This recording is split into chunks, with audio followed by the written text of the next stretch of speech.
All right, thank you. That's officially start. Okay. Okay, great. So yes, let's start with the title. I know most of the time it's translated as Happy Journey. I've actually never seen it translated as Free Journey, but I do it this way because the original, in the title in Chinese, the meaning of Xiao Yao You is really closer to free journey or maybe carefree journey rather than happy journey.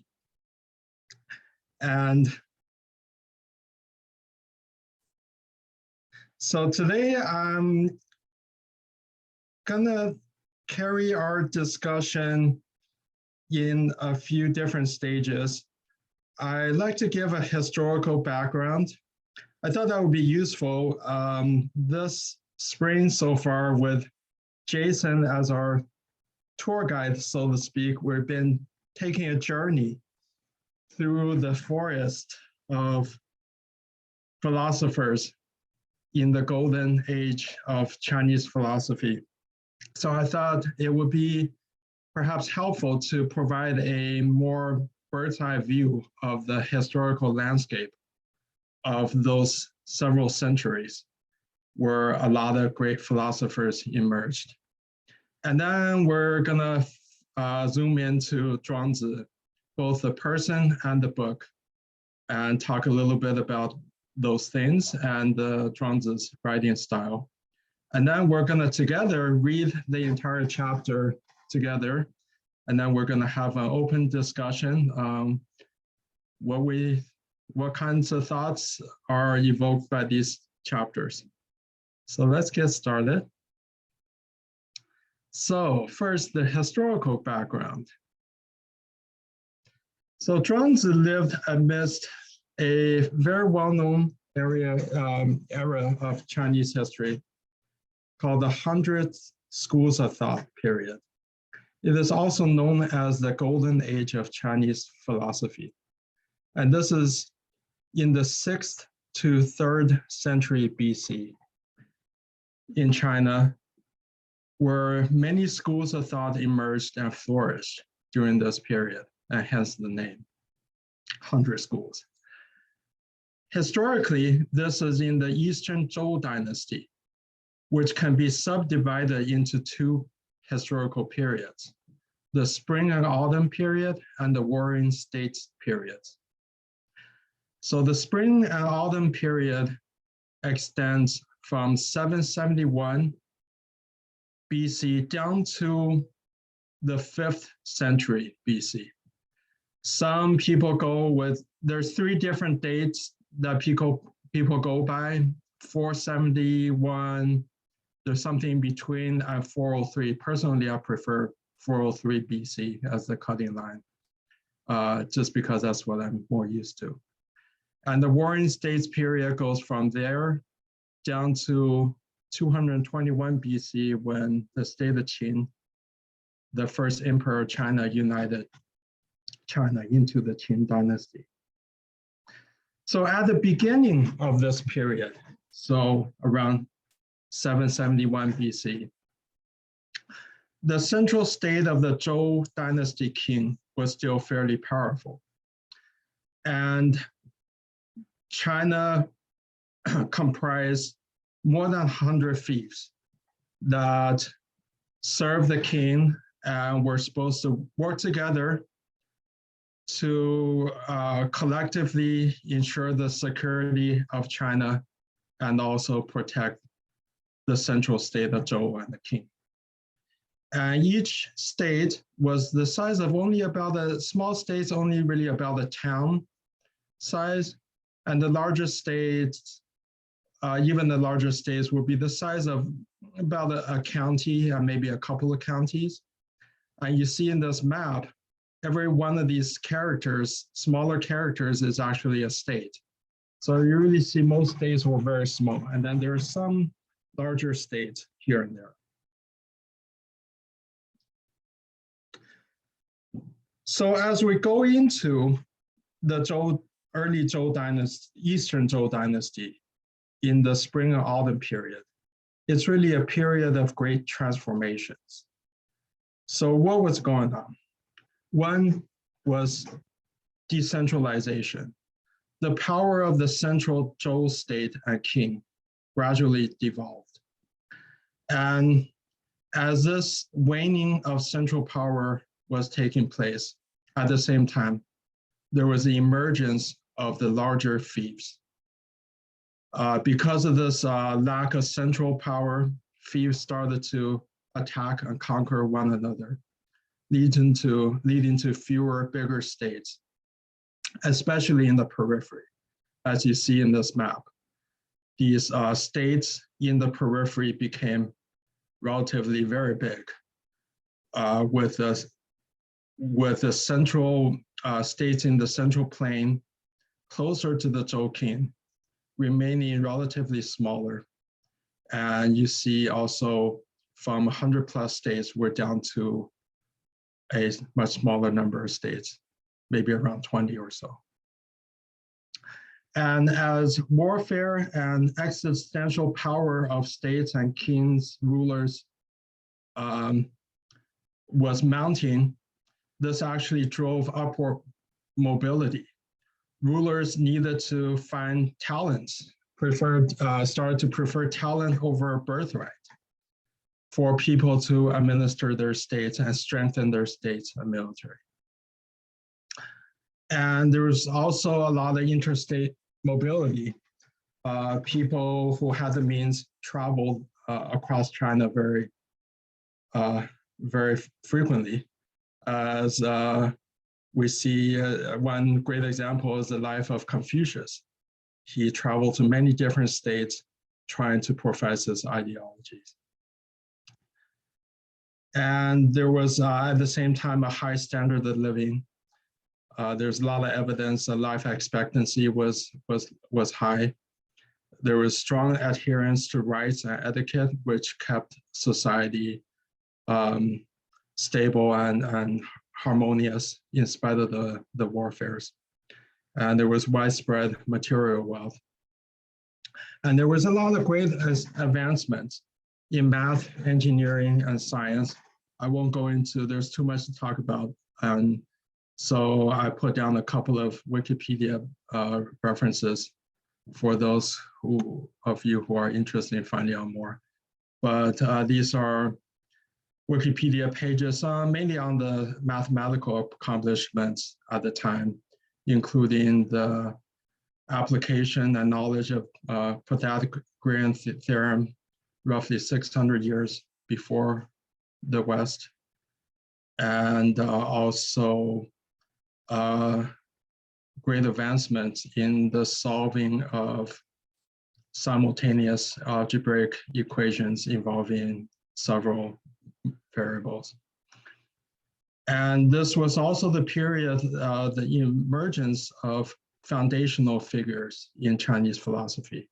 People like Lao-tzu, Confucius, and Sun-tzu were in this period.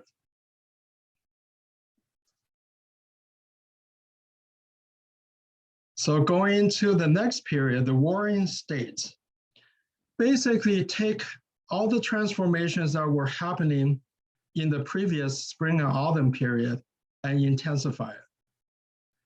So after 3 centuries of conquering and wars, China became dominated by only 7 big states, as you see in this map. And there was a major technological revolution.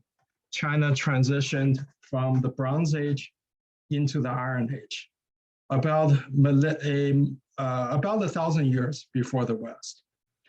So the casting of iron and steel produced very powerful weaponry and improved farming tools. So thereby increasing farm food production. There were a lot of large and ingenious civil and hydrological engineering projects.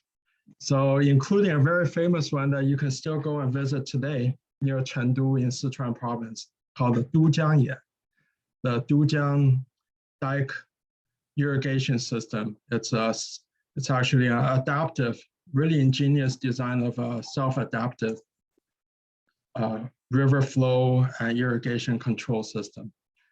And it's a very popular tourist site. So if you ever happen to visit China, this you might consider visiting. This was built by the state of Qing, probably about 2,300 years ago, and still in use today. And there were more frequent, even larger and more destructive warfare. Campaigns involving 100,000 soldiers on each side became common.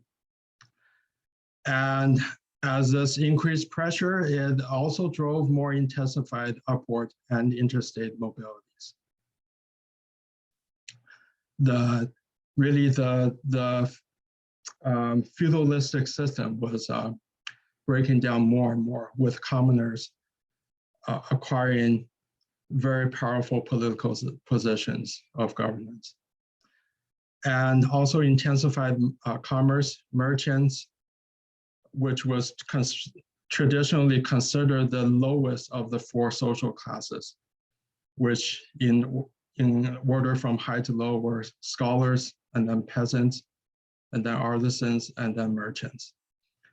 But merchants nonetheless became powerful through accumulation of wealth in commerce, and mega wealthy merchants arose. And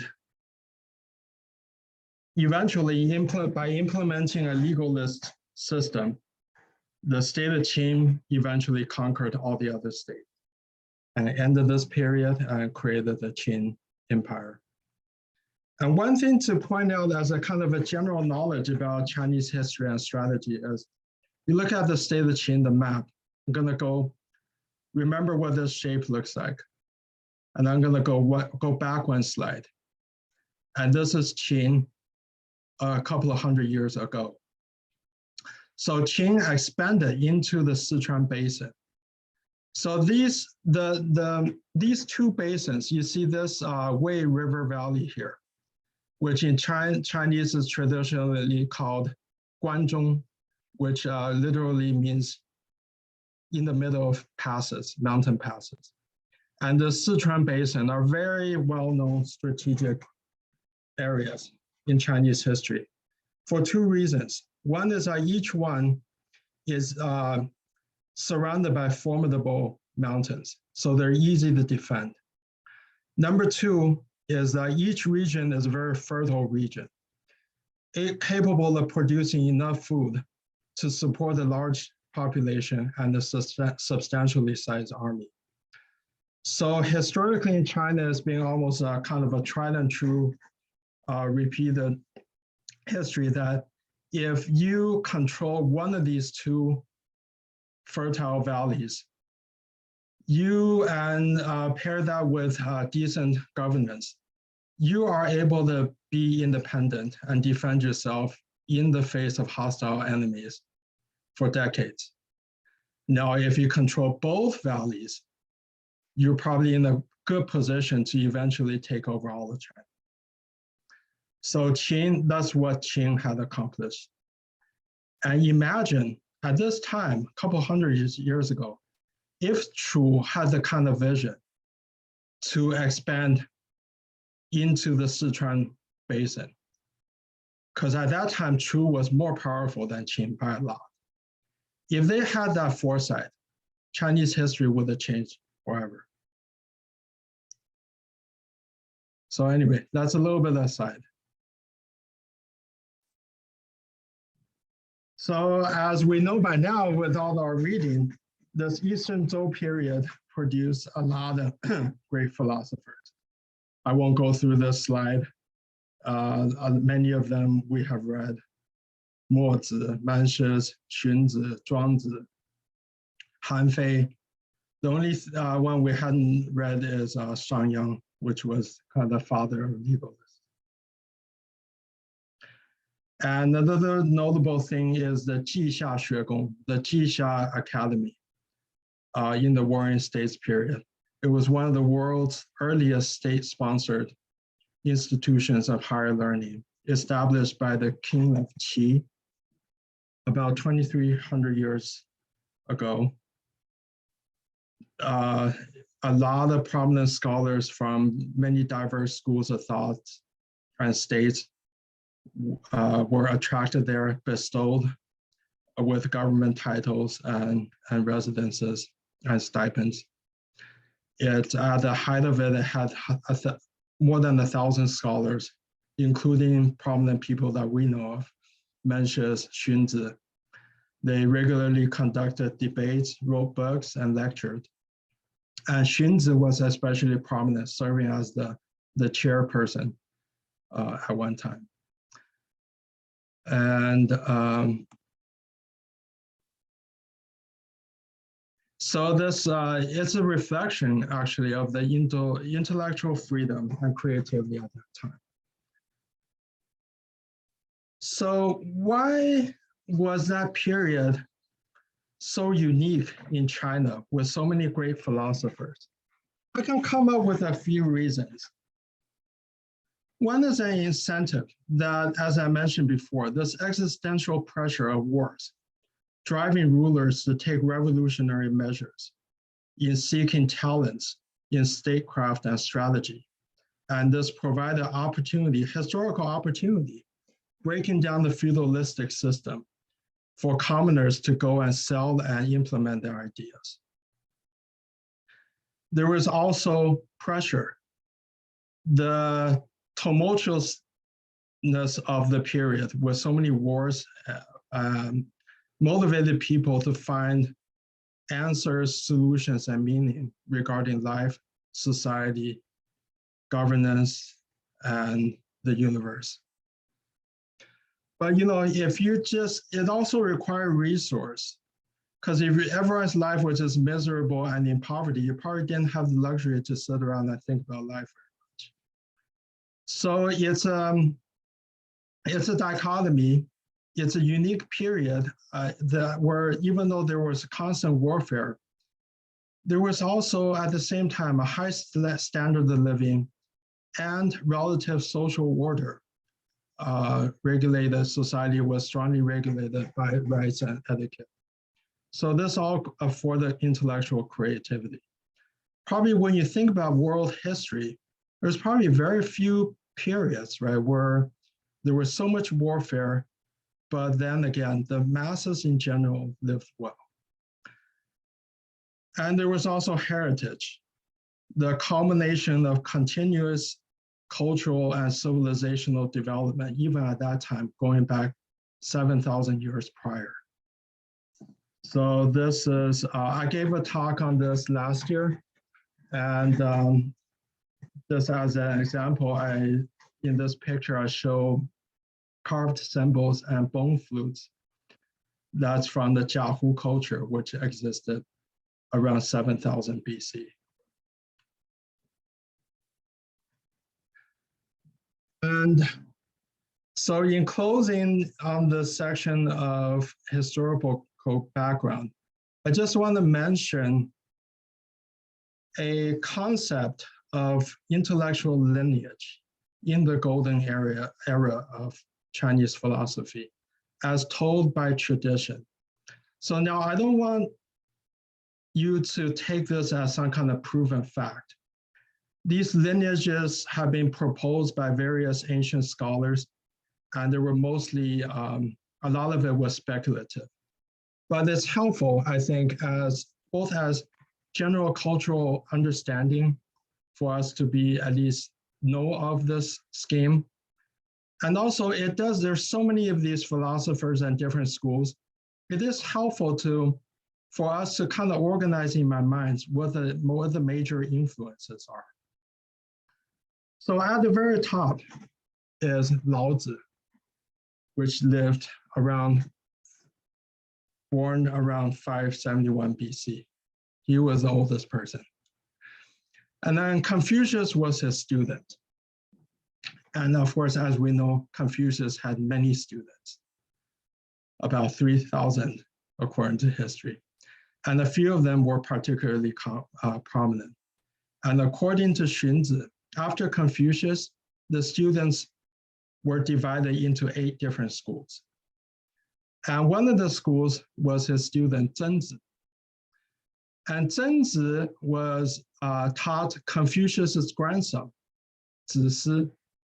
And Zisi was the teacher of Mencius, who became a Confucianist legendary figure. And another student was Zigong, known widely as one of Confucius's smartest and most clever students. So he had his own school. And one of his students was supposed to be Tian Zifang. We know very little about Tian Zifang, except that he, at his time, was very prominent. He was one of the 3 Confucianist teachers of the Duke of Wei, which who at that time was very powerful. And Tian Zifang commanded a lot of respect from Duke, actually Marquis, the Marquis of Wei. And Tian Zifang apparently had a lot of influence on Zhuangzi. There's a chapter named after Tian Zifang in the book of Zhuangzi. So Zhuangzi has apparently some Confucianist influence in him. And another prominent school after Confucius was by his student Zhong, who actually Confucius praised many times. And Zhong had a lot of influence on Xunzi. Xunzi's book mentioned Zhong a lot and always in great reverence. And Xunzi had a lot of students, and 2 of them being very prominent legalists, actually, legalist giants.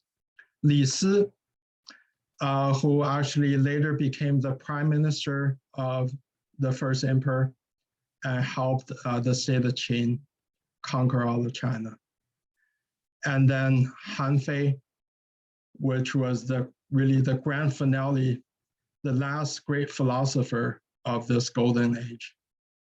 And Han Fei is, I forgot to draw a dotted line between Lao Tzu and Han Fei. So Han Fei really synthesized he had Confucianist traditions, he had Taoist, strong Taoist influence, and of course, he himself was a legalist.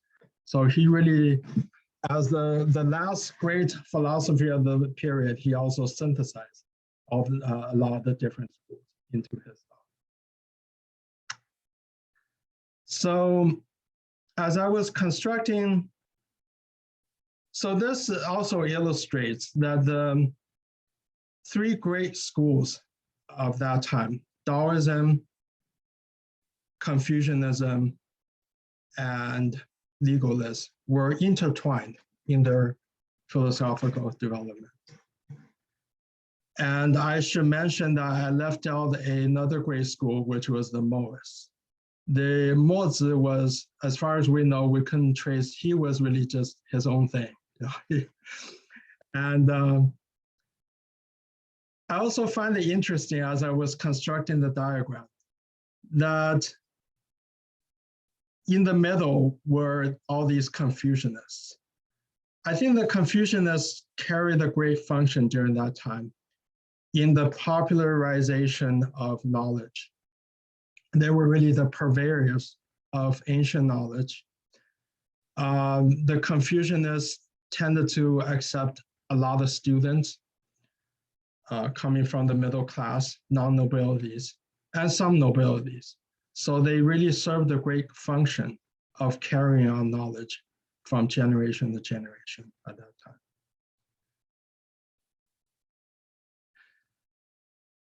So enough about historical background. Let's get into the actual topic of our day, Zhuangzi, the person and the book. So who was Zhuangzi? Well, we don't know a whole lot about him. Mainly, it all comes from mainly one source, the record of the grand historian, written in the Han Dynasty, roughly 300 years after Zhuangzi. So his name was Zhuangzhou, and his courtesy name was Zixiu. His occupation was a low-rank civil servant, called paint garden clerk. Now, there are two interpretations to what this job entailed. Paint garden could be a place name, the name of a town. Maybe he was the town clerk, a town clerk of the paint garden town. Or maybe paint garden meant that it really was the name of a garden. He was something like a park employee. And when did he live? He lived about 370 to 300 BC. And he was roughly contemporaneous with Mencius. And interestingly enough, those two books, they never mentioned each other. And he born and lived in the hometown of Meng. So Meng was a very small state when he was born in this area in central China. And later, Meng was taken over by the state of Song. So in the Zhuangzi's book, it tells a lot of stories of people, someone from Song. And you can understand that's his home area. And then later in his lifetime, Song was taken by Wei and then by Chu. So this was common at that time as middle-sized states swallowed up small states, and big states swallowed up, gobbled up middle-sized and small states.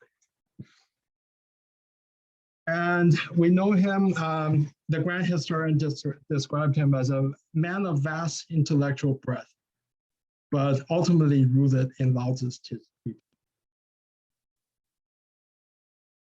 So the book of Zhuangzi comprises a number of chapters. The first 7 chapters are called the inner chapters. And most scholars believe Zhuangzi himself wrote these chapters. And then there are 15 outer chapters.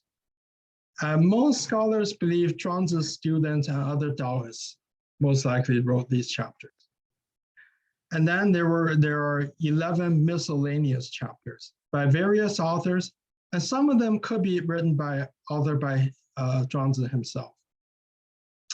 And one in particular, the very last chapter, Under Heaven, is highly regarded as a survey of Zhou dynasty's schools of thought. And many believe Zhuangzi wrote it himself, and maybe we'll cover that chapter one day. It's a good overview of philosophical thought at that time.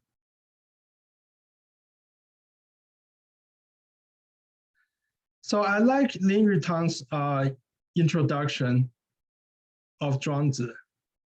So I will read it. This is an excerpt from it.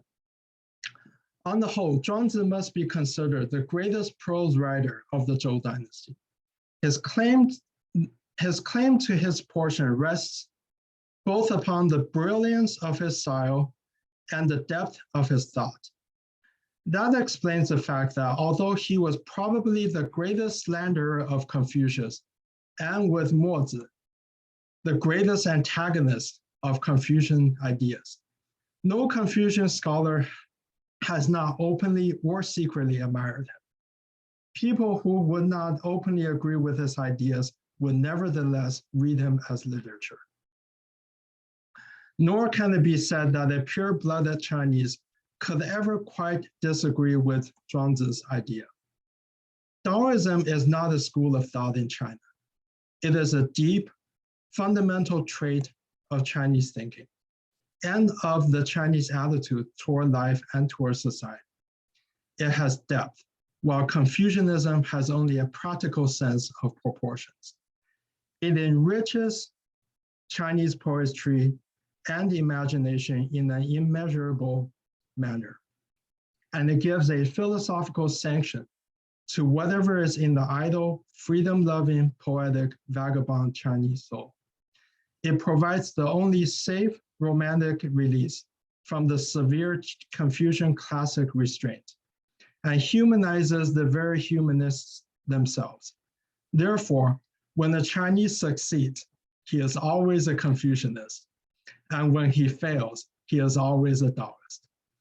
As more people fail than succeed in this world, and as all who succeed know that they succeed, but in a lame and halting manner, when they examine themselves in the dark hours at night, I believe Taoist ideas are more often at work than Confucianism. And this really, I believe, speaks a lot of truth to the influence of Zhuangzi and of Taoism throughout China. So I want to share some of my personal interpretations of Zhuangzi's writing style. So last week, when I was doing the reading for our meetup, I found one passage in Feng Youlan's book very interesting and really resonated with me. This was when Feng Youlan was talking about Mozi's criticism of Taoist philosophy. And Feng Youlan wrote, "These are all criticisms against Zhuangzi. Zhuangzi maintained that nothing can be decided in argument. Even if someone wins, he said, the winner is not necessarily right or the loser necessarily wrong.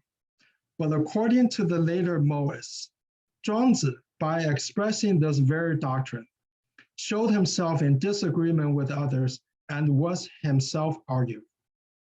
If he won the argument, did not this very fact prove him to be wrong? Zhuangzi also said, great argument does not require words. And again, speech that argues falls short of this aim. Hence, all speech is perverse. Furthermore, he held that everything is right in its own way and in its own opinion, and one should not criticize the other. But according to the later Taoists, what Zhuangzi said itself consists of speech, and itself constitutes a criticism against others.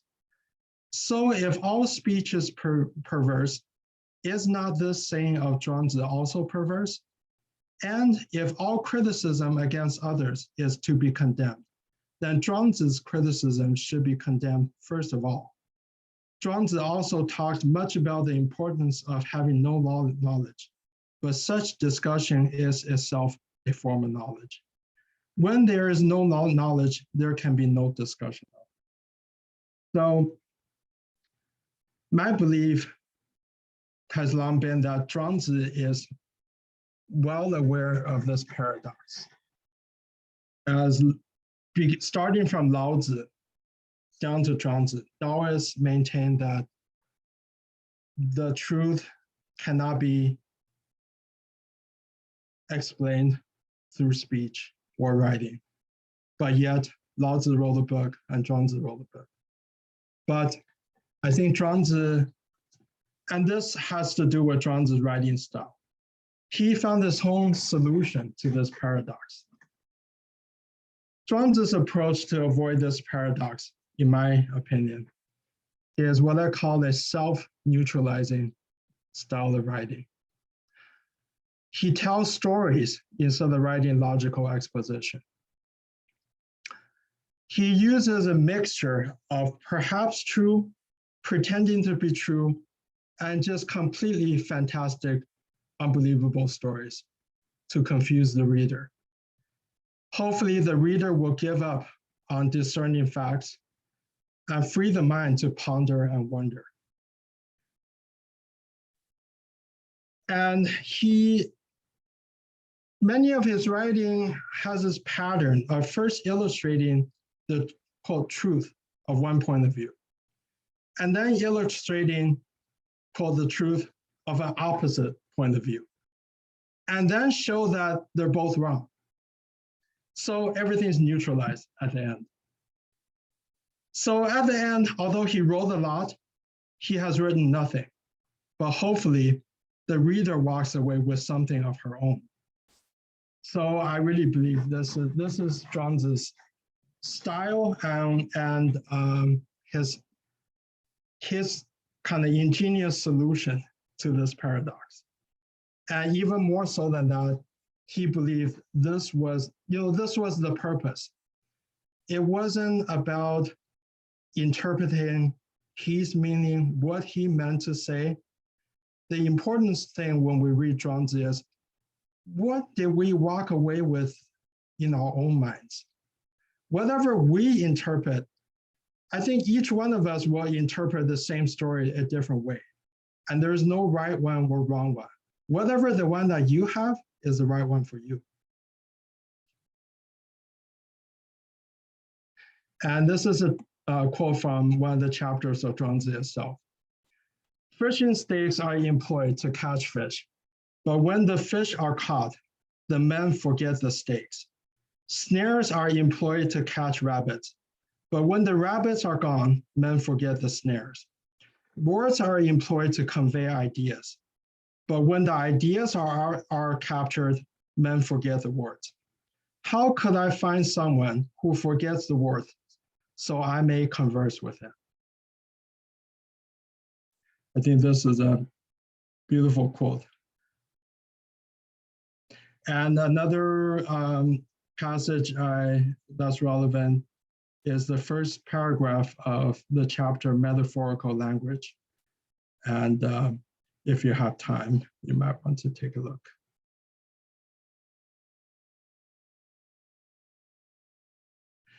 So let's get into the reading for ourselves.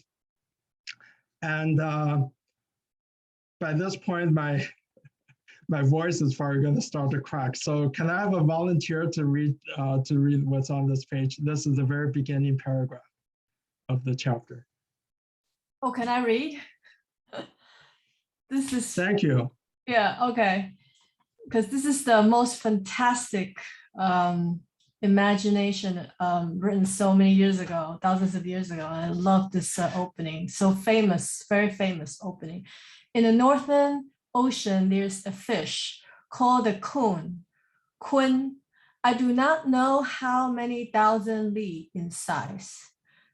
This kun metamorphoses into a bird called a peng. Its back is I do not know how many thousand li in breadth. Aroused, it flies, its wings obscuring the sky like clouds. This bird prepares to migrate to the Southern Ocean, the celestial lake. When the ocean wind rises, Sijie was a person who recorded usual events. He said, when a peng migrates to the Southern Ocean, it splashes water over 3,000 li and spiral upward for 90,000 li, riding the wind for 6 months. This drifting air like wild horses, they are dust, and there are the living things blowing their breaths among them. Is blue the sky's real color? Its distance unreachable? The peng's downward view is similar. Without thick accumulation, water does not have the force to flow large ships. Spill a cupful into a pit in the room, and a mustard leaf will be your boat. Try to float the cup, and it will stick, as the water is shallow and the boat is big. Thanks so much, Alex. Yeah, apologies for a couple of typos that I have. The Qixie was a person who recorded unusual events. So sorry, not usual, unusual event. Yeah, that's what I felt. Okay, thank you. Yeah, sorry, yeah. And right. Okay. So I can read this.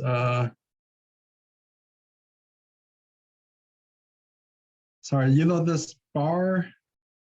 Zoom bar covers up part of my screen. Okay, now I see.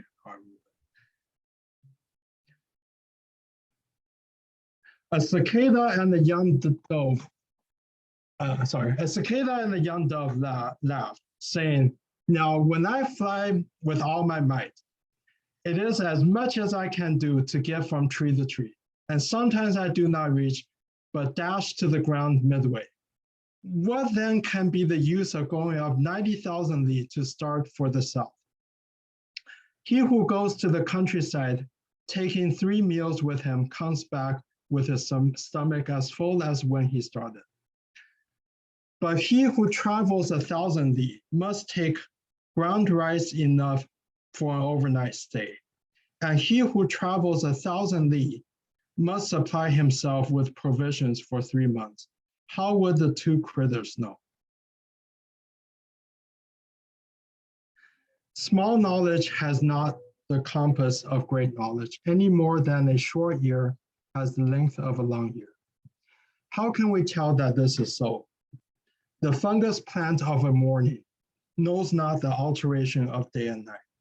The cicada knows not the alteration of spring and autumn. Theirs are short years, but in the south of Chu, there is a spirit turtle whose spring and autumn are each of 500 years duration.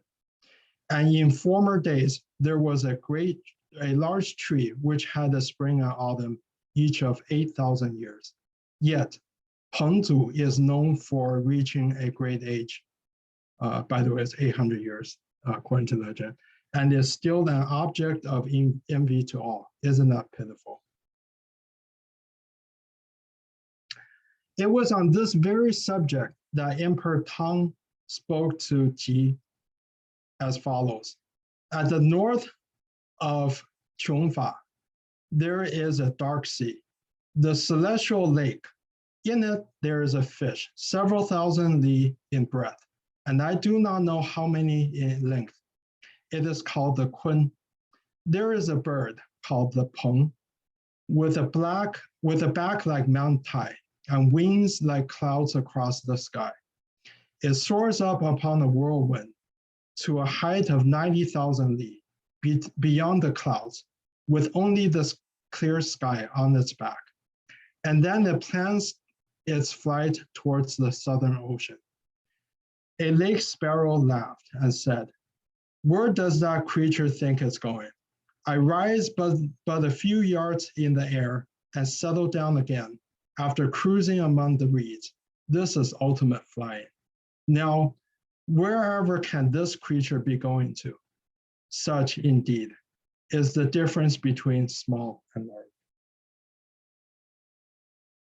Take, for instance, someone who credibly fills some small office, or whose acts lead a village, or whose virtue pleases a ruler and gains trust of a state.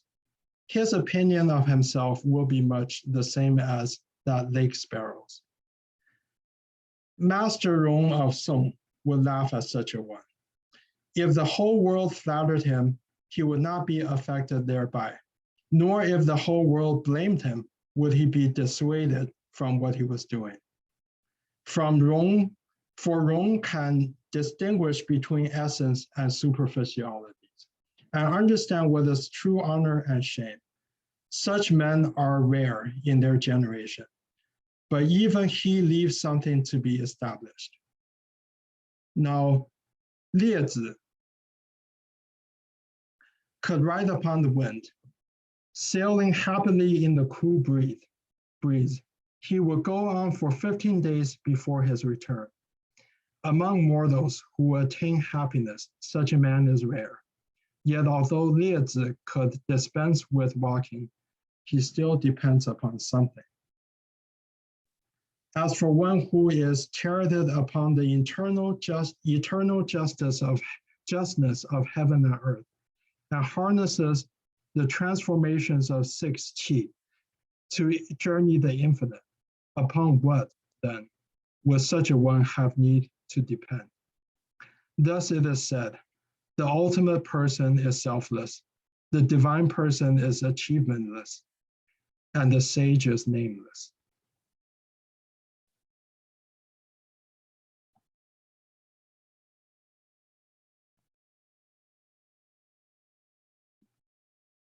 Okay, and sorry, I've got to move some of these bars around. The Emperor Yao wished to abdicate in favor of Shiyou, saying, if when the sun and moon are shining, the torch is still lit, would it be not difficult for the latter to shine? If, when the rain has fallen, one should still continue to water the fields, will this not be a waste of labor? Now, if you would assume the reins of government, the empire would be well governed, and yet I am filling this office. I am conscious of my own deficiencies, and I beg to offer you all under heaven.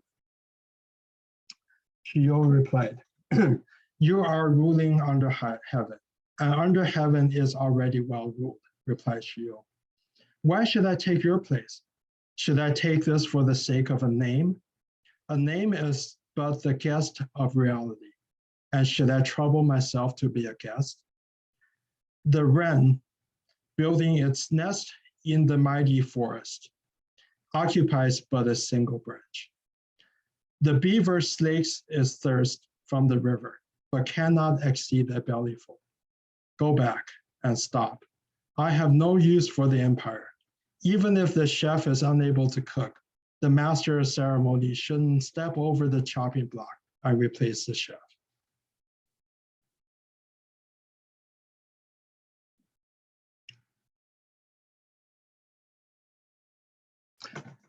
Dianwu said to Lianshu, I heard from Jieyu some utterances that were great but could not be justified.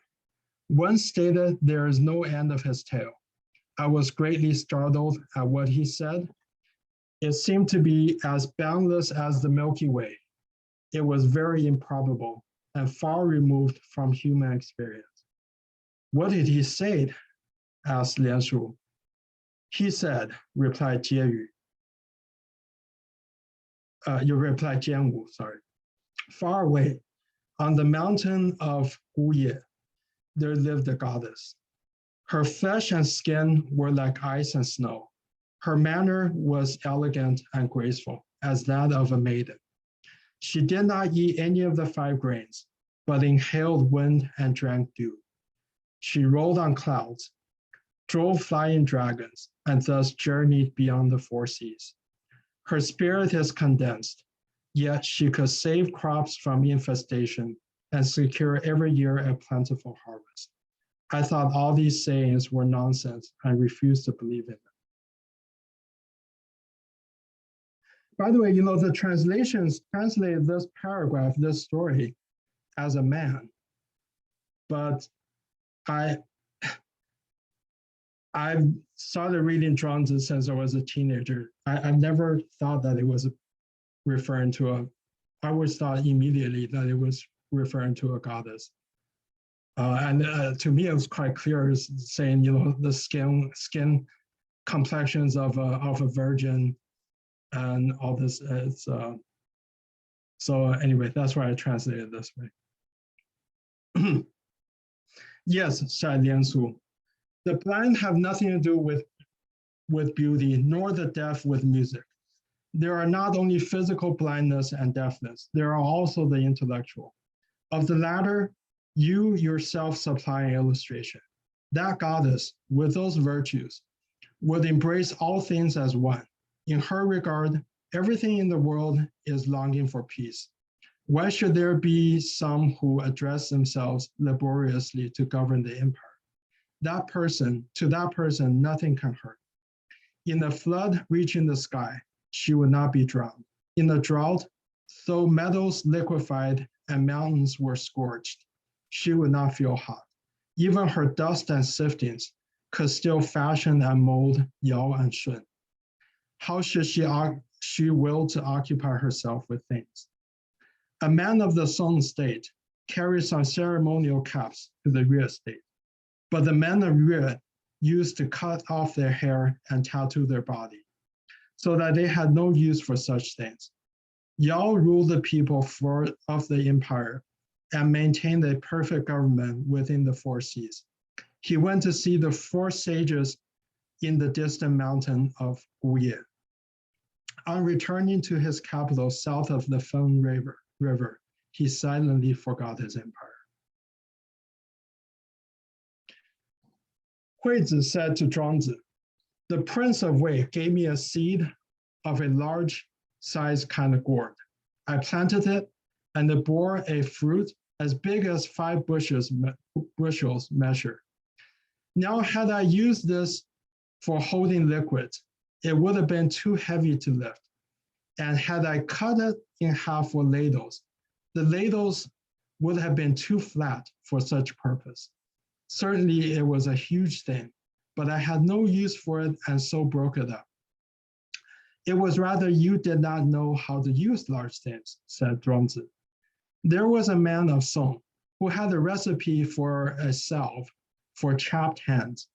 His family had been having been silk washers for generations. The context here is that silk washers, their hands get easily chapped. A stranger who had heard of it came and offered him 100 ounces of silver for this recipe. Whereupon he called together his clansmen and said, "We have never made such money by silk washing. Now we can sell the recipe for 100 ounces in a single day. Let the stranger have it." The stranger got the recipe and went and had an interview with the king of Wu. The Yue state at that time was in trouble, and the king of Wu sent a general to fight a naval battle with the Yue at the beginning of winter. The latter was totally defeated, and the stranger was rewarded with a piece of the king's territory. Thus, while the efficacy of the salve to cure chapped hands was in both cases the same, its applications were different. Here, it secured the title. There, the people remained silk washers. Now, as to your 5-bushel gourd, why did you not make a float of it and float about over river and lake? And you complain of its being too flat for holding things. I fear your mind is stuffy inside. Okay, so any volunteer to read this final section?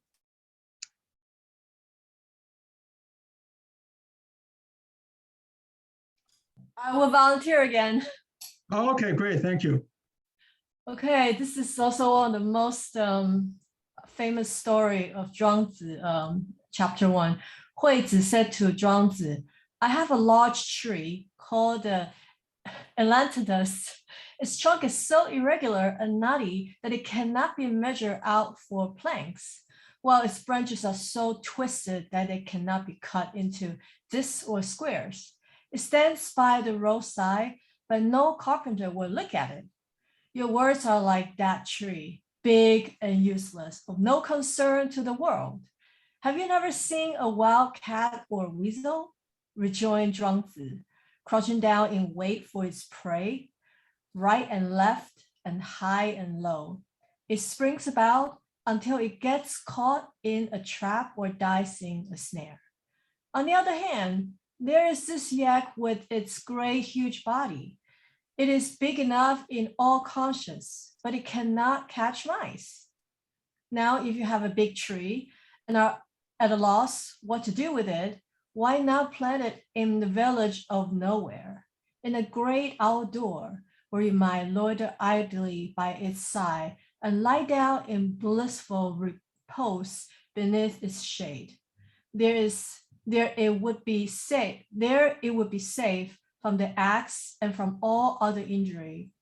For being of no use to others, what could worry its mind?"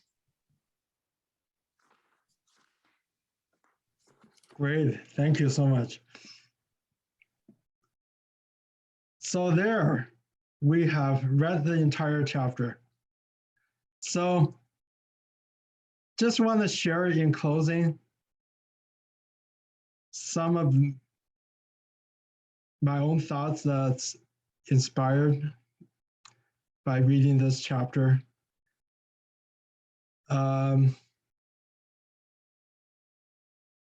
It inspired me to think that different people have different expectations of life, so-called what one is born to do. The lack of feeling free comes from mismatch, from expectations and actual accomplishment.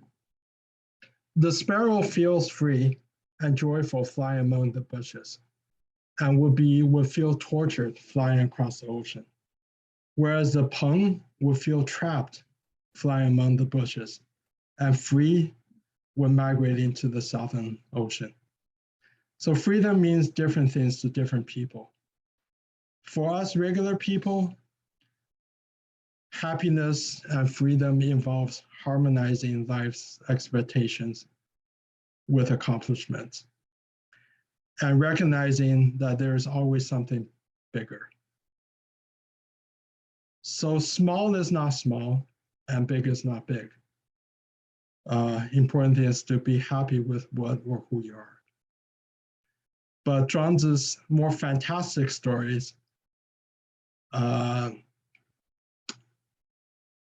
think, for the truly enlightened, nothing matters anymore.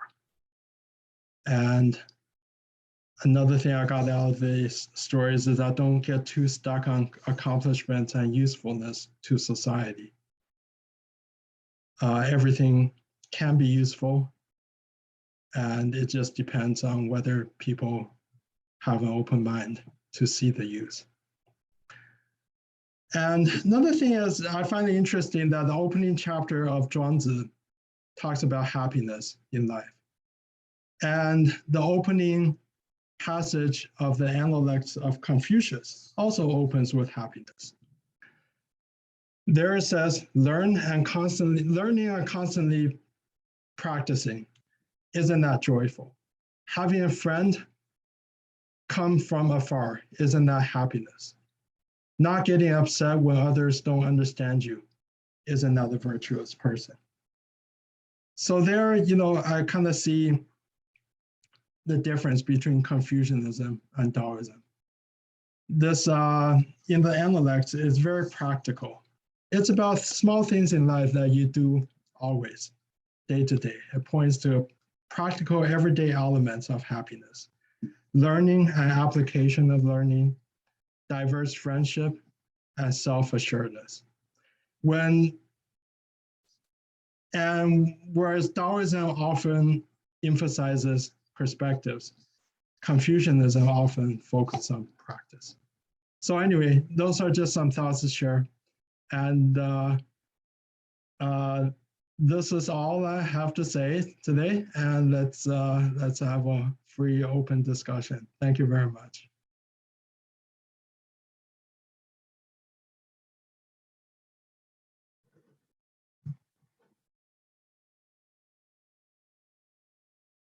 So anyone want to kick us off?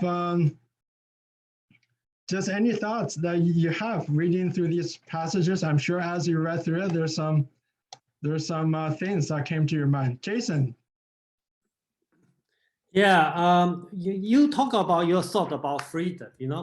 As a lot of people probably know, I went to Taiwan, and I guess Taiwanese law, draconian law, required me to stay in the quarantine in a single cell room for 2 weeks.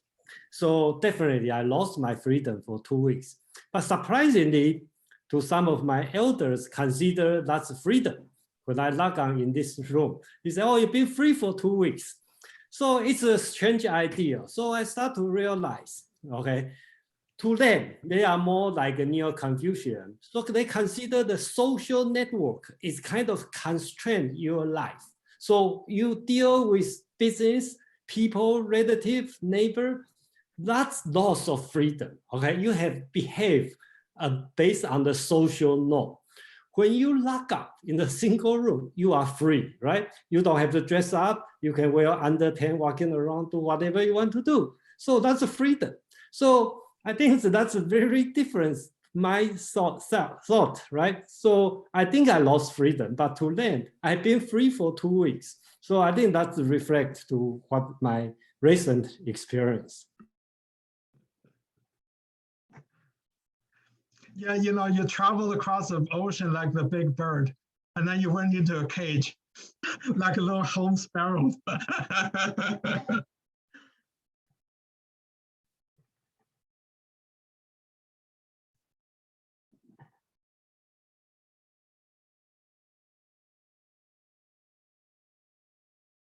Madeline, yeah, I think.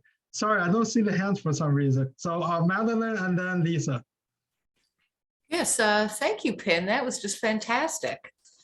I absolutely loved it. And the context, giving the context first made a lot of sense, because then the fact that the people were sort of ignorant about the potential of their salve kind of made sense, you know, that they might not have thought of that.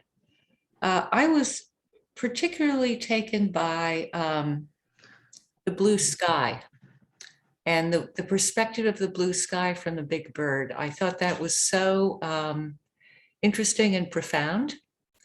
And I wanted to just read a few sentences. It's from my favorite author, a philosopher of biology named Jakob von Wexkull. He was a Prussian, a Baltic Prussian in Estonia. So he was a philosopher of biology. So he said, within a radius of 10 meters, the things in our environment are known to us through this ocular muscular movement in terms of near and far.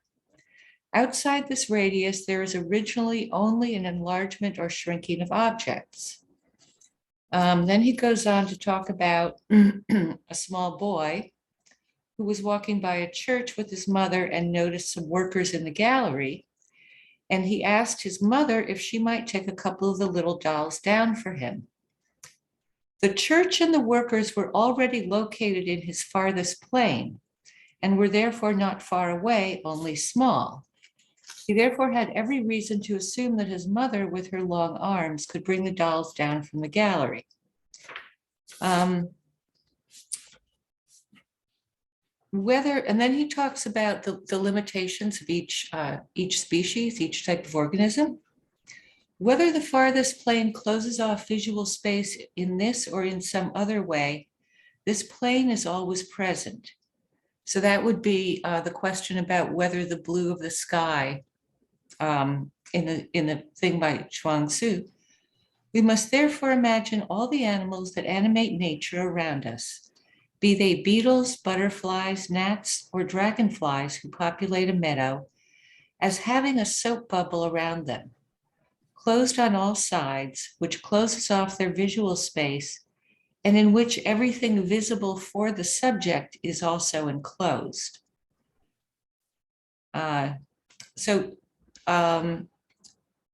It seems like he is talking about a very closed world of soap bubbles of different species, but his true glory at the end is he goes into what he's German, so he calls it the Einpassung, which was the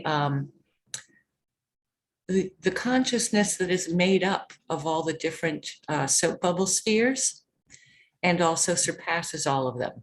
So it was kind of a Taoist thing as written by a philosopher of biology.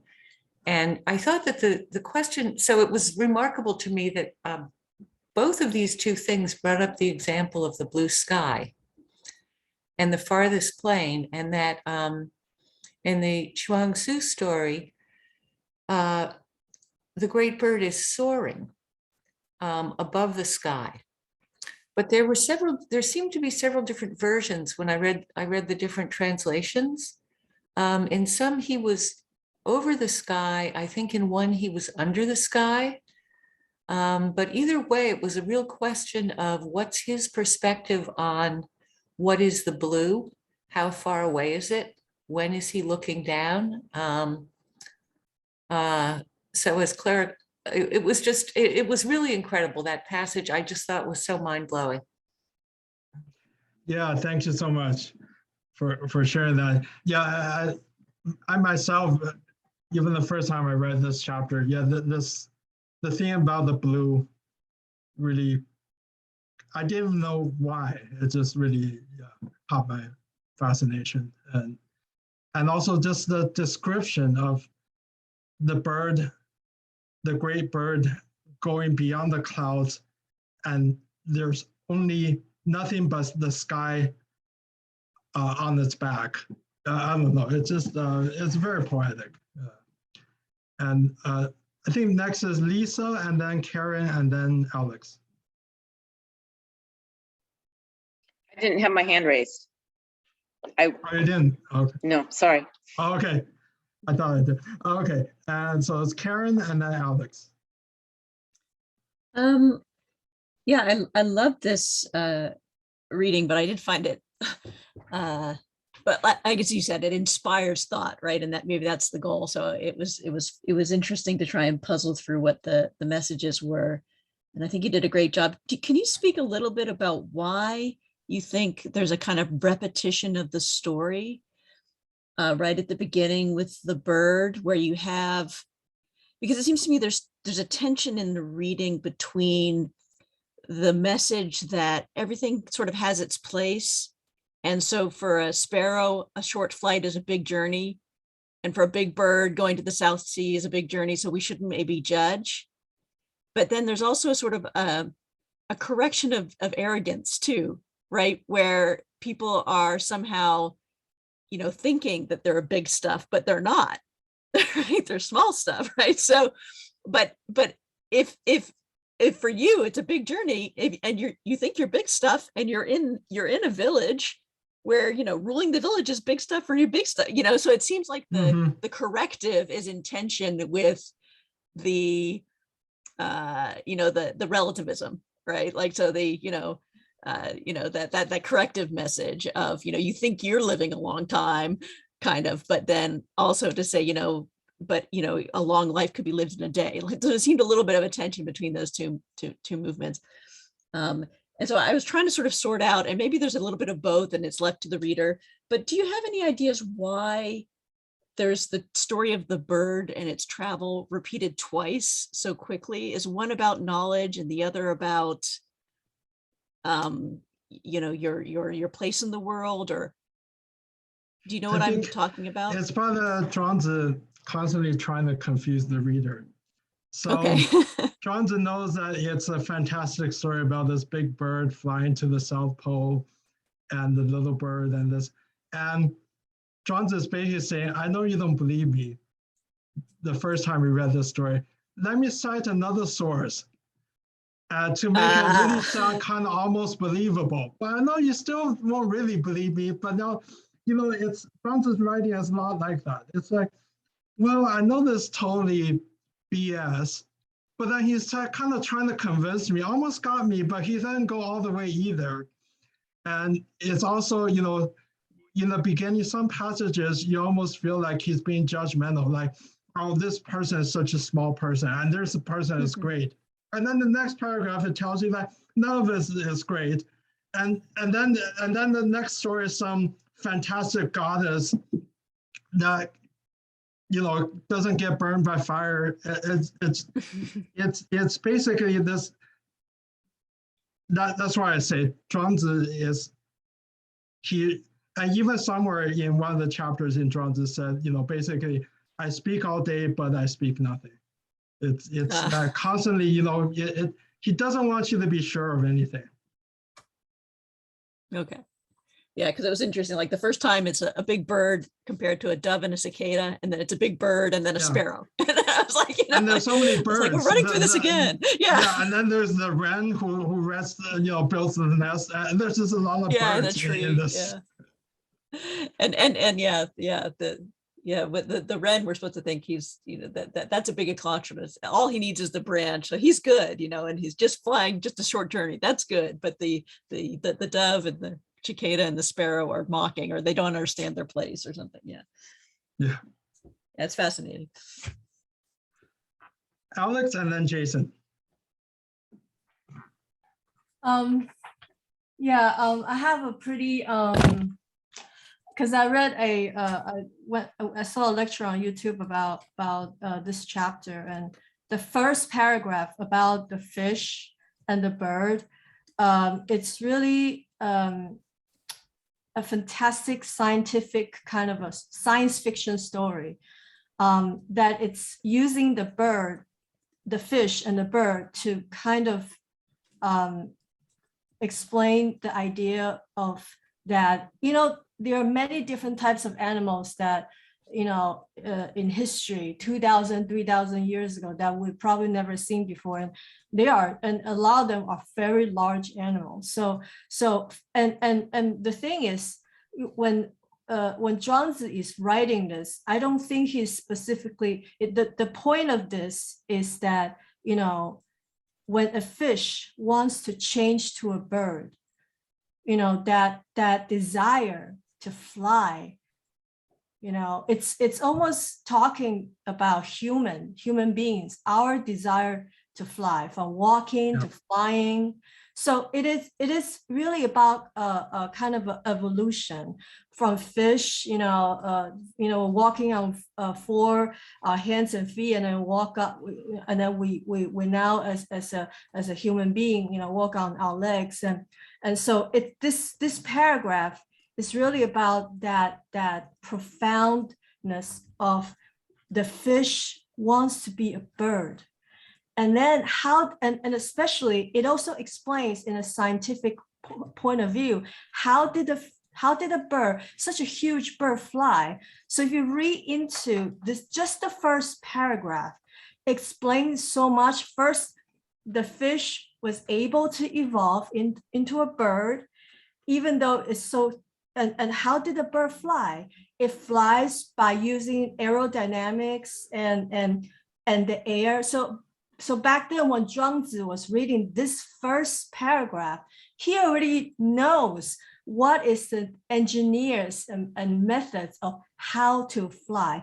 Yeah, even though he kind of come to the conclusion that that must be how the bird fly, he is not wrong, even though he was not able to prove it, you know, but, you know, of course, later on the scientist was able to prove that, but his imagination, he already knew how they fly. It doesn't matter how we prove it, yes or no, this or that. No, it's the fact that the possibility of the animals and the things around us, they can change. And that is a very central theme throughout this whole thing. And so the first chapter, the first paragraph, so the you know, the bird so huge, and then it goes on to say, you know, in the most amazing thing, that it was, you know, in the first paragraph, that once it started flying, you know, 90,000 you know li above the ground, it could fly nonstop for 6 months. So how is it possible back then? What can we, what's the scientific advancement now? We know that we can now travel in space for a long time. We can fly in space for, you know, years and years. Isn't that so? If we look at from today's scientific point of view, to look at the first paragraph, he is absolutely right. He's not just making up a story, you know, he is basically, you know, so I find this story very inspirational, because, you know, it challenges the reader. You know, the people 3,000 years ago, how they able to, you know, they can just imagine thinking that, oh, this is a fantastic story. But, you know, if you look at it nowadays, yes, you know, it's true that animals evolve, and it's true how the birds fly. And it's also true that now with the scientific improvements, yes, it's possible that we can fly so high and for so long. And then when he goes on to say about the sky, it's not really, in my interpretation, and no, I want to say that, you know, in the Chinese, it says, so as the wild horses, so as the dust. That is how they live. You know, the birds fly for 6 months. That's how they live. So as, you know, there's that cycle. There's, you know, that's how everything lives on. You know, they have their own way of living. And when the bird goes so high up into the sky, there comes the question: what does the bird see in the sky? Is it actually, there in the Chinese, it actually says, is it infinite? Is the sky infinite? Because when you fly so high and so far above, and for 6 months, what can you see? What else is out there? You know, it's like this. Even could it be possible that it's more than the sky? You know, and when you look down, is Very it good. the same? Yeah. Yeah, very good, Alex. Yeah, thank you. Very interesting points. Yeah, and Jason and then Madeline.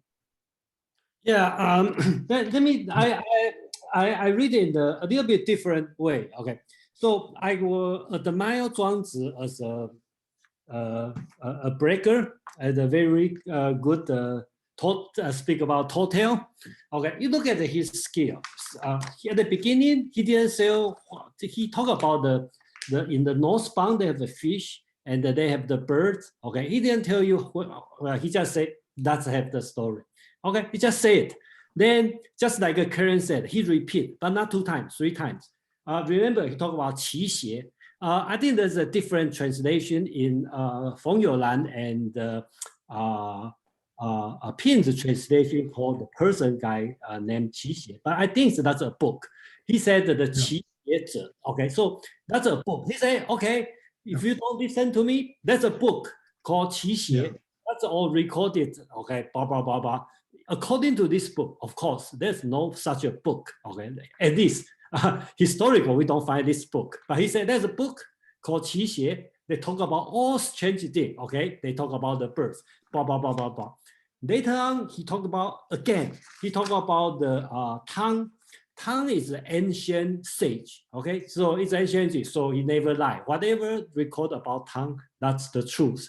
So Tang is a person, Ji, okay, that's another person, and the Ji tell him the story again. So he repeat the same story 3 times. Okay, say that's truth, right? I tell you that the big fish become a bird.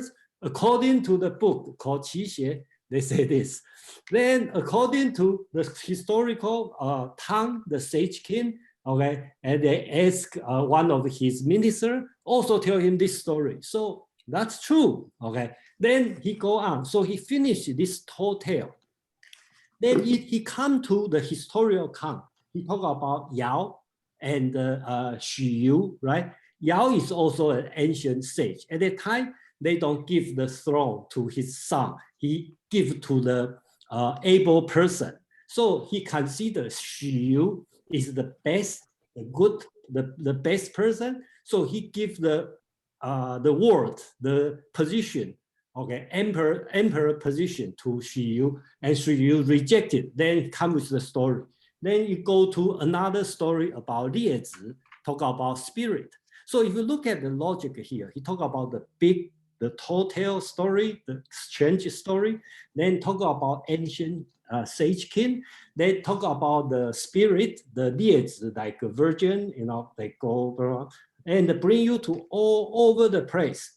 Then he conclude with his favorite friend, Huizi, which is the philosopher in the school of names we talked about before, right? They talk about, then draw the conclusion and tell another story about the real application of different. So this chapter is an opening chapter. Actually, they have their own structure on that. So I think if we think through, you will see the logic, behind this. Yeah, thank you. Yeah, thank you, Jason. Excellent analysis. I agree with on all your points. I do believe it's more likely to be a book than a person.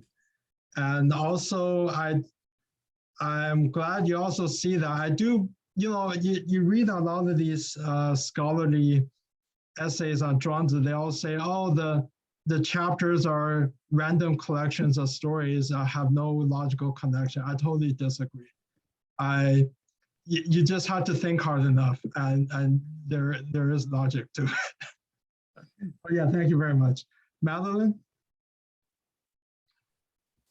Yes, thank you, Jason, and thank you, Alex. Both of you just blew me away with what you said. So I have two questions. The first one, that fish, is that so this is the first question, is that some sort of primordial mythological fish that people sort of already knew about, or is this something that he just made up?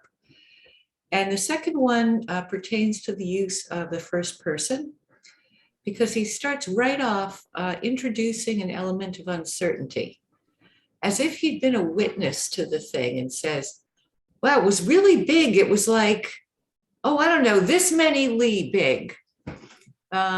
And also it's the only place where the first person is used in this entire narrative so far. And as I understand it from the Tao Te Ching group, it's very unusual to use the first person, especially in this type of writing.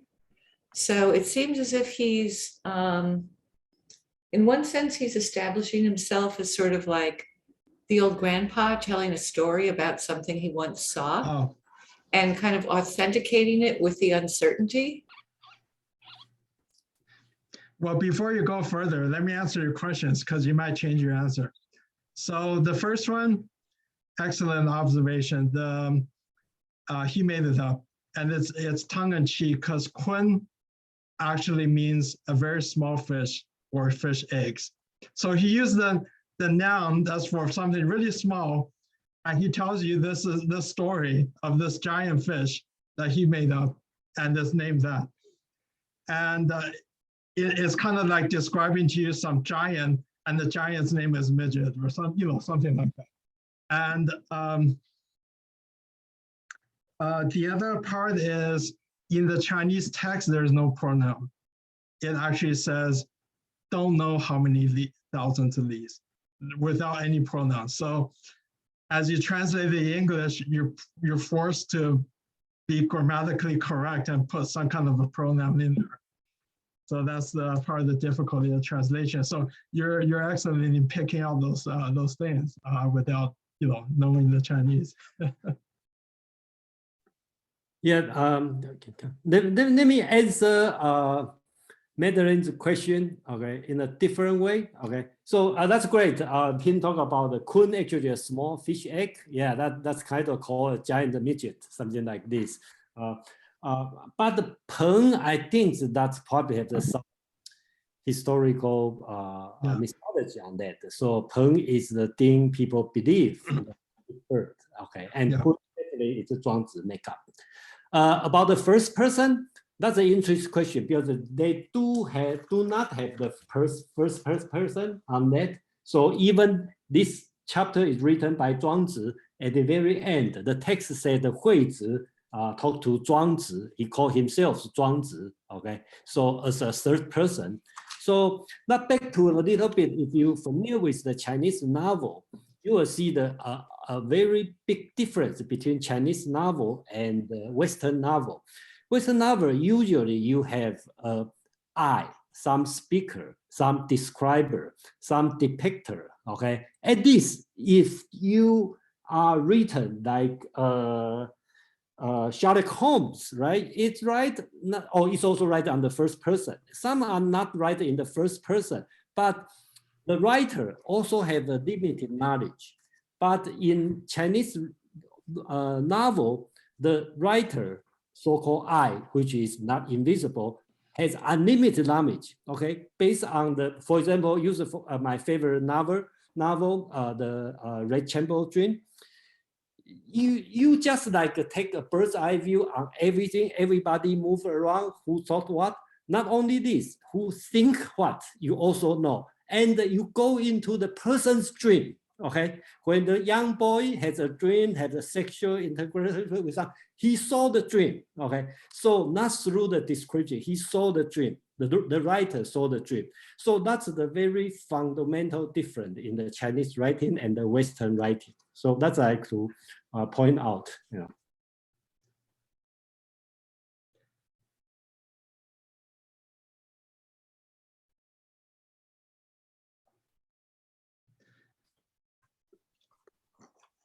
So I don't see raised hands, so let me just ask people in general, do you have among the various stories and passages, is there one that either your favorite or one that you just find your least favorite? You can't understand it, that it's pointless or whatever. Yeah. I see Alex's hand up. Sorry, I'm always talking. I think the first paragraph definitely is about the bird and the fish. Is definitely one of my favorite. And the second one is the last one because, I want to kind of, because like a lot of people have mentioned that this chapter goes on to say from the fish, the bird, and then comparing the bird and with the insects and small birds, and then it goes on to say, about talking about sages and it goes on to talk about applications, the theme, usefulness, it's 用, that is a very important word in throughout this chapter. And I think the last one is probably the best one, because it says being useless, would actually basically keep the tree from being harmed, So a lot of people refer this, in their lives. I think a lot of Chinese people say, oh, they don't want to, become too obvious, so that you won't be harmed. That is a very kind of a general Chinese thought. And I did not realize that actually this comes from the story until I read the story. So the last story about the tree, and actually my favorite, and also makes me wonder, because that last paragraph finally has the word 逍遥, which is the title of the chapter. It's bringing back, the last paragraph is bringing back the whole summary with the title of the chapter, 逍遥游, the carefree journey. So I actually not very sure about this. I think this concept of uselessness and application is very important. And yeah, I wonder what is your comment? Yeah, thanks for sharing that. Definitely. My comment, useful. There is another chapter, that's a great point you brought up, where it's a similar story and about the tree. And then the next story convinces you the opposite, that someone had to decide for dinner which chicken to slaughter. And it slaughtered the one, I think, that doesn't lay eggs. So the useless one got killed. And then the next paragraph that said, basically, you have to go beyond useful and useless. So anyway, maybe, well, you can take a look at that chapter. Jason, do you know offhand which chapter that is? The one that I'm talking about? It's 人间世, right? 人间世, I think. I'm not sure. I know the story, but I might not working in this way. So there are a lot of chapters. One of them, yeah, it might be 人间世. The thing about light. It's in the outer chapter. You talk about Zhuangzi with the rest on the tree, something like this. There's also a chapter in the outer chapter called 山木, the mountain tree. That might be that one. So yeah, Alex, you might want to take a look. Okay, and also the part about the carefree journey, which is the title of the chapter, how does that, what do you think that relates to everything that's talking about in this chapter? Because it's carefree. So when the fish transform itself into a bird, or when the gourd could be transformed to a boat, or the South could be transformed into a military strategy. How is that, all this story, how is it carefree, bring, the idea of carefree, bring into how does these stories relate to the carefree? What do you think? I think, as you pointed out earlier, all these stories are metaphors of life, starting with the first one. And I share my own reading of it is, how do you feel free in life? So there are several things, right? One is your expectations in life and what you actually can accomplish in life. So the big bird, right? It's not happy unless it flies to the South Ocean. And it will feel trapped flying just in the low grove of trees. But the sparrow is the opposite. The sparrow, if you make it fly across the ocean, the sparrow will hate it.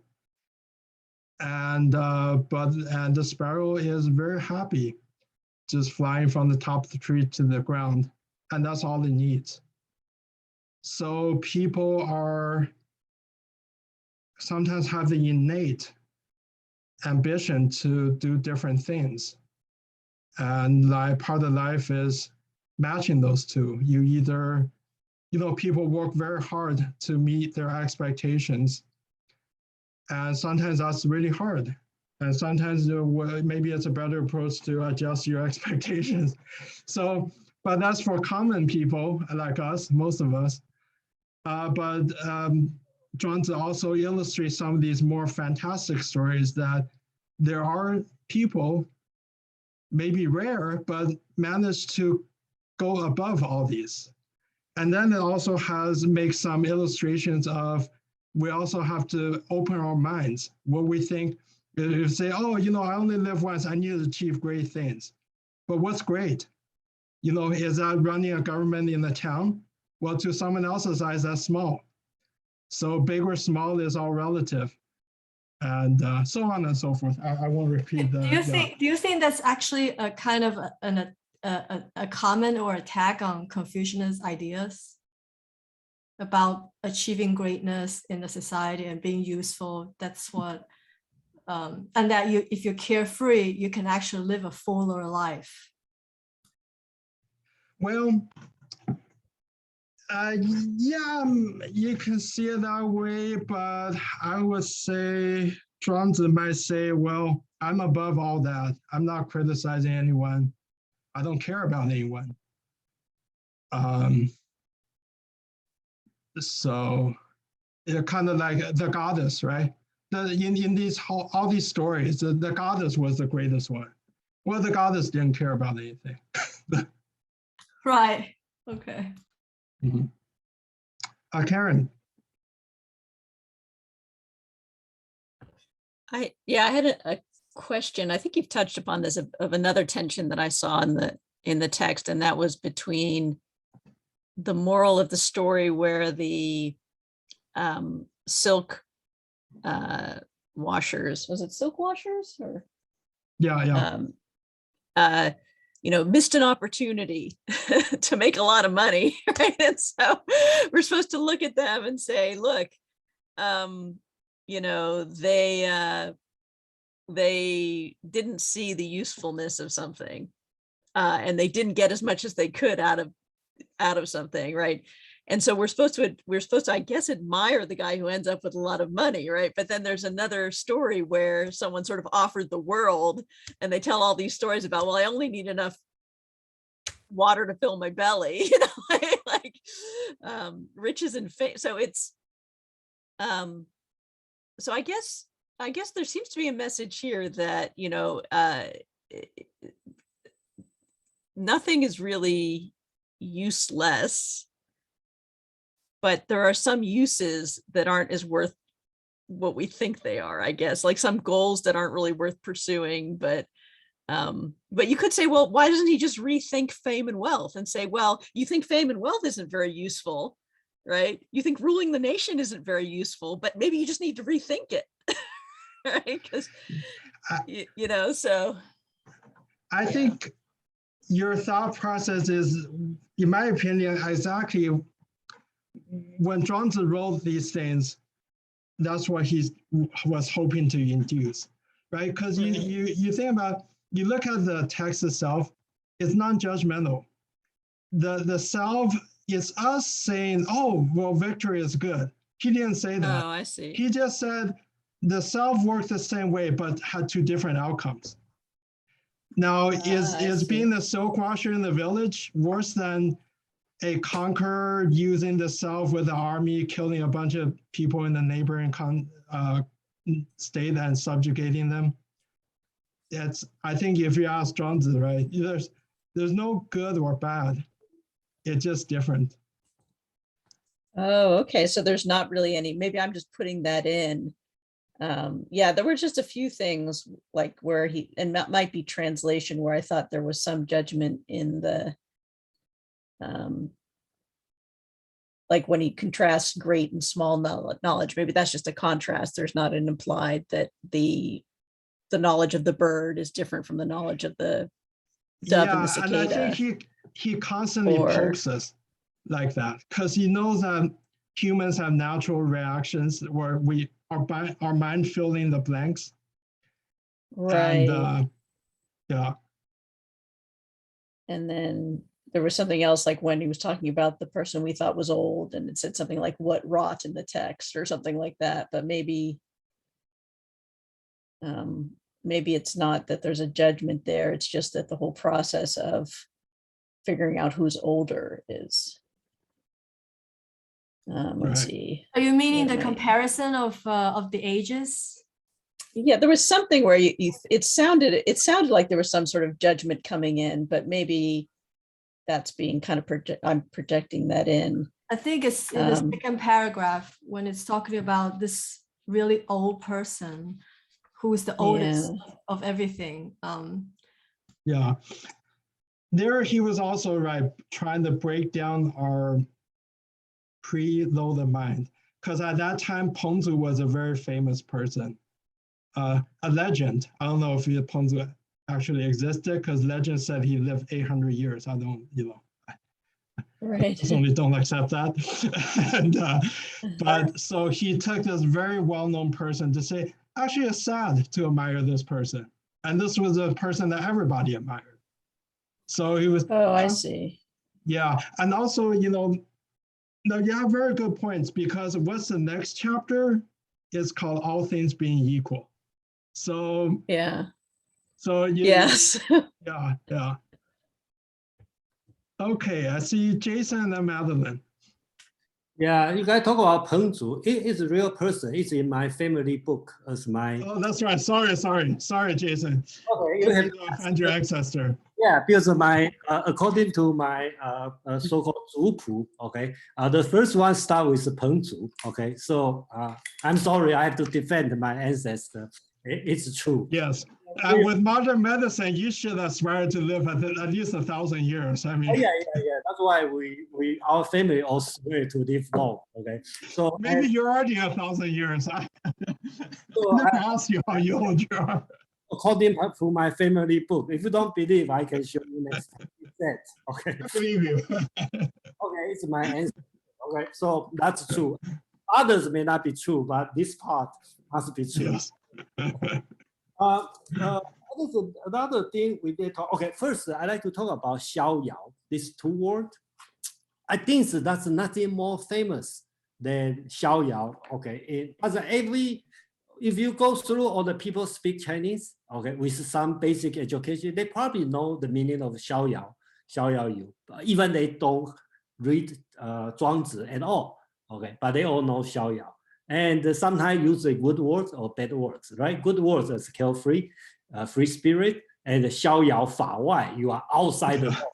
Okay, that's a bad word. Okay, so basics is very famous. Literally, it means far, far away, gradually far away, and you just wandering around. So that's the metaphoric view on that. So that's the first thing I'd like to talk about. Second thing, I think that I'd like to pay attention on the chapter. Talk about the goddess, the virgin. Okay, so if you do the comparison, you talk about some weird story of the huge birds, huge fish, and then later on, what he talk about? He talk about the spirit, the deities. Okay, he talk about So if you compare these two things, two beings, one is a big bird doing a crazy thing like airplane travel, and then you talk about a person. Okay, called Liezi. That's also famous. He can travel for 15 days without eating, and then his skin is so white, and then just they talk about spirit. Okay, so on that, so that's a very good comparison on this part. And another thing is when they talk about the Yao give the word to Xu Yu. The argument, I don't know anybody pay attention on that or not. He talk about, do I do it for name or for the actuality? Or you translate it as a reality. Okay, if you are in the previous section, I probably talk a lot about the name and the actuality, right? As a subject and the predicate. In the Plato, basically will focus on the matter and the form. And in Aristotle, will focus on the potentiality and actuality.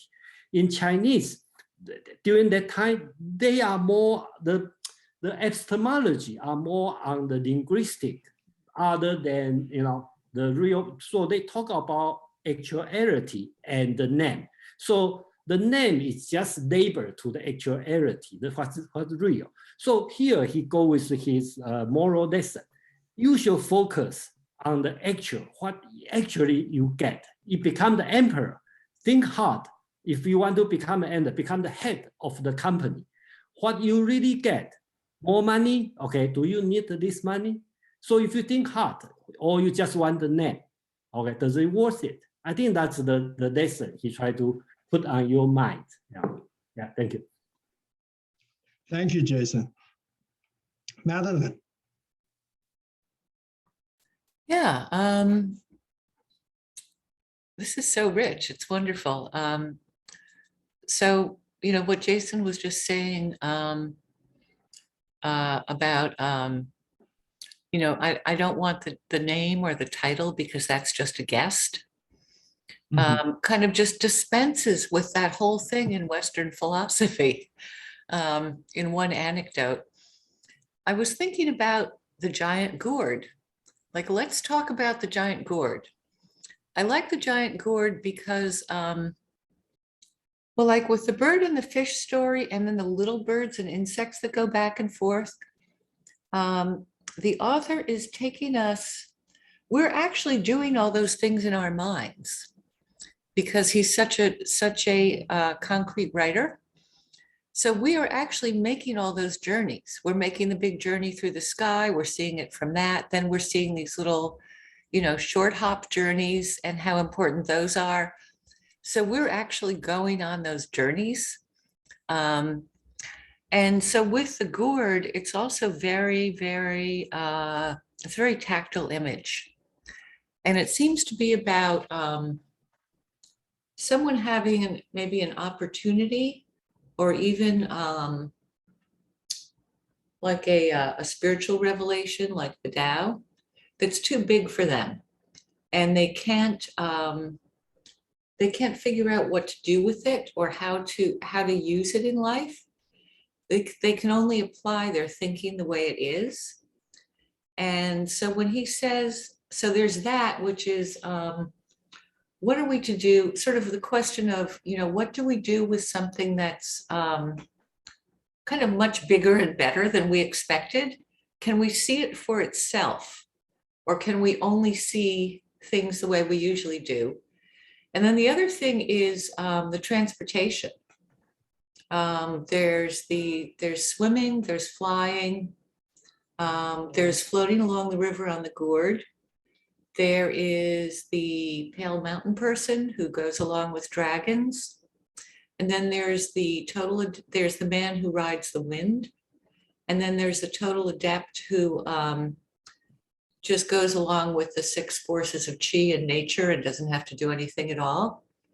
And so these are all people using natural forces for motion and for transportation. Well, okay, I guess the bird isn't a person, but yeah, I'll count the bird as a person.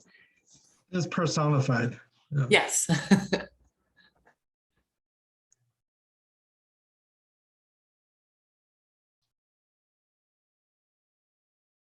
Oh, Madeline, are you done, or are you? Yes, actually, there was actually a question in there, which was about the story of the gourd, and if you or anyone could expound upon that. I have some thoughts. I don't know what you're looking for, but you mentioned the gourd, and then I realized it's to me there's influence also from Lao Tzu. So one of the chapters in Lao Tzu, I said a vase is useful because it's empty inside, and a room is useful because the room is empty inside. So the existence, you need something to exist to use it, but what really makes it useful is the emptiness. So the gourd is big, but it has emptiness. So it can float, and then a person can sit in it. That's what makes it useful. But anyone else? I think okay. I think this one is also related to Xiaoyao, right? I think if you look at every story on this one, I think every story related to Xiaoyao, the concept of Xiaoyao, right? So he talked about the usefulness of the big gourd. Okay, turn out it's using a boat, and you lay on the boat and floating on the river, kind of so-called Xiaoyao, free, carefree, and then. Talk about the spirit, the goddess, also a xiaoyao, because they can travel, in 15 days non-stop. So I think it's everything kind of tied to xiaoyao. That's how I read it. This chapter. Yeah. So. Thank you, Alex. You have your hand up. Yeah. Referring to the gourd, actually, in the second paragraph of this chapter. The first line, it already kind of explains how do you flow. It says that if you don't have enough water, the boat is not going to be able to flow. And if you have too much water, then the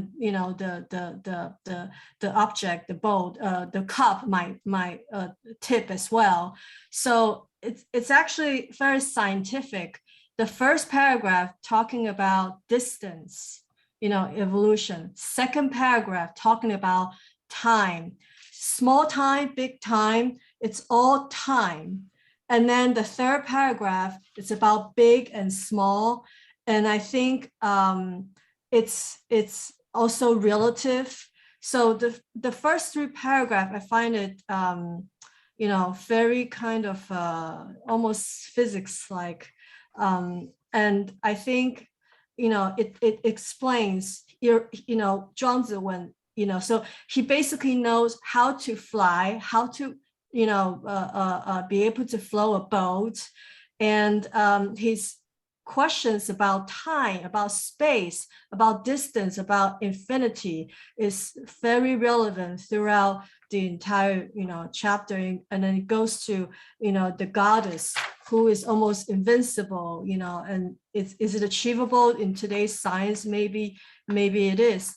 And the gourd also, I think, simplified, it resembles that it's because how do you make a gourd, because basically it's the gourd, you cut it down, right? You dry, you cut it down, and you empty the insides, right? And then when you empty that, then it's almost kind of like you have your mind empty. So when your mind is empty, then you can actually put more things into,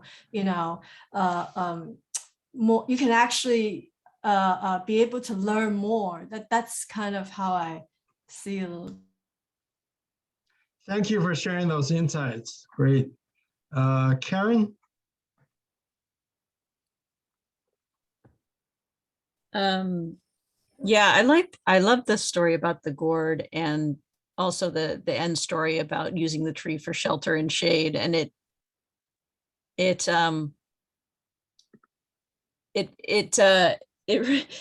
me that that there's effort in some of these in this book, right? You put things to use. It's just that I think it challenges us to think very carefully about what uses we put things, like what are really good goals worth chasing. And it seems to me it's like the text sort of saying that, in order to have a meaningful life or a successful life, I think is the remarks you said at the beginning about making your aspirations fit your realities were really insightful, because it's if you can successfully do things like float down a river, you can successfully sit under a tree in the shade, and those aren't bad aspirations to have. So it's, finding uses, as long as your mind is open and you kind of see things for what they are and try and see like the real value of things like name, reputation, and money, you might find out that the things that are really worth pursuing are there. They're in abundance, right? We can just recognize them and use them in ways. And it reminded me, I think the first session I had with this group was, I think it's from the same source, was an article about the butcher and the ox, was it? And it was a story about a person that had been a butcher for so long that carving up the animal was effortless. And it was because they were so good with their tool and their knowledge of the animal that they just found the spaces in the joints, and the knife was thinner than the spaces. And so it went through them with ease. And it was almost as if they weren't even making an effort anymore. But of course, it took a lifetime of trying to get that good, right? But it's sort of like, I guess it sort of implied that for a long time, the butcher was putting its own impediments in his own way. He was trying too hard, using too much strength, like, right? And he kept dulling his knives, right? Hacking things, right? And so I think that the discussion back then, I don't remember, was about whether or not he's sort of like encourages us to not make effort or something like that, right? And it seemed to me that that these examples, even in this beginning chapter, show that it's not about not putting things to use. It's not about not making efforts. It's about really thinking about what's worth doing and keeping your mind very open, because there are resources all around to meeting your needs. And we might want to not become dependent on certain things, right? Like, so that story about the person who can fly all over the world on the wind, but still needs the wind, right? So about flexibility, maybe. So I did like that gourd story. I think that was Madeline's prompt, right? Thank you so much. Yeah, great insight. Madeline. Yes, I think I'm going to politely disagree with Karen in my interpretation of, I don't really think that that he's saying in this group of stories to adapt to your situation necessarily, not necessarily to the world around you, but that that the things that you do should suit your abilities. So in other words, like with the gourd was the world around him, but he couldn't adapt to it. And so what he really needed was a smaller gourd, in a sense. Or maybe you're a big gourd person and you're stuck with a bunch of tiny gourds and you really need a boat. Then you need to grow a big gourd so that you can sail down the river to, a different warring state and get a better job or something. So I think that it has more to do with abilities than it does with situations. That's just my interpretation. Yeah, thank you. Thank you.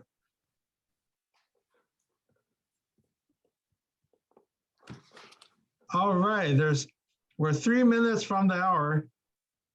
And so if you have more comments, most welcome. But if not, I'm sure we'll probably all walk away and from time to time think about little stories from this reading. And as we, certainly as I grew in life and encountered different things, my interpretations of this this chapter and other chapters keep evolving as well. Yeah. So thanks so much, everyone, for spending your weekend precious hours to have a great discussion for everyone. Thanks so much. Thank you so much. Thank you, Pen. Thank you, Pen, that was for exposing me to this. This opens my eyes up to a new world. So thank you. Yeah, I was just so glad you enjoyed. I did very much so, especially your takeaways. Yeah, me too. Yeah. Keep the story in your mind, and then I think that will from time to time will come out. I think Pino has the same experience, right? I think I really want to thank Zhuangzi. This awesome. Because he is able, can you imagine him as a person telling the story of how the fish transfer into a bird? You know, that kind of, you know, story process, you know, he's a storyteller. And he you know, imagine he being, you know, talking as a real, you know, he must be a great lecturer, and he could inspire us to have, you know, all sorts of conversation about what the stories he tell. That's a real gift to the Chinese civilization, I think. Perfect closing comments. I totally agree. He was very unique, and thank heavens his book survived. You know, and we can still understand it today. Hey, 你有没有那个看过那个蒋勋 ？Have you ever seen this Taiwanese professor 蒋勋 his